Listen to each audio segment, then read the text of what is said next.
o'zimizda his qilgan ohanglarda paranglashdik. Paranglish jarayonida opamga tikilib qaradim. Ko'zlaridagi tengirqash, ansizlik, chorisizlik, umidsizlik mana men deb chiqib turadi. Opamni yaxshi turibman degan gapimga zodil ishondirolmadim. Opamning menmi yaxshi degan gapiga menmi ishonmadim. Beshimni telefonning ichiga tiqib kirib ketdim. Bo'yniga esilg'un, qo'llarini olqinimga olib keldi. Jiddiy xo'shlashgandan keyin ichimni bir xo'shallik, bir qayg'u qoplab oldi. Acaba men bilan ko'rishgan uchun sirtda qolgan opamni akirib ketarmi? Pidokor opam. Mening uchun turmalarda, lagerlarda yetayotgan pidokor tuqqanlarim.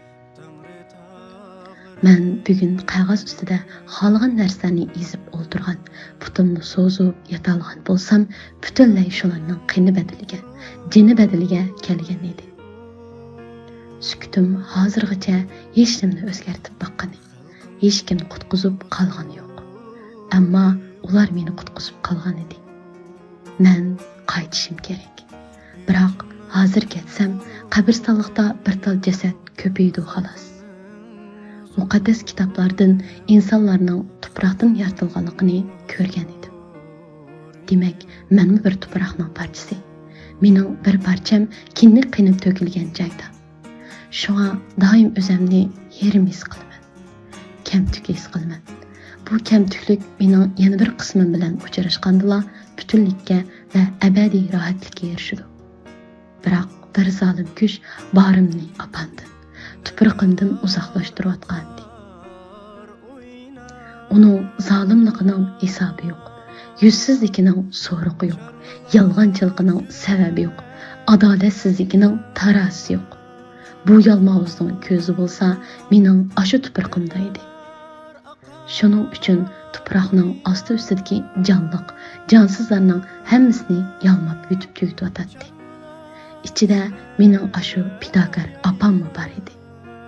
Meni Allohning ota-onaga yaxshilik qilinglar degan buyrug'ini ijro qilishdan to'sayotganmi? Bastimni agdirib lum-lum yig'latganmi? Qarindoshlarimning jiniga qasd qilayotganmi? Yana shu zolimlar edi.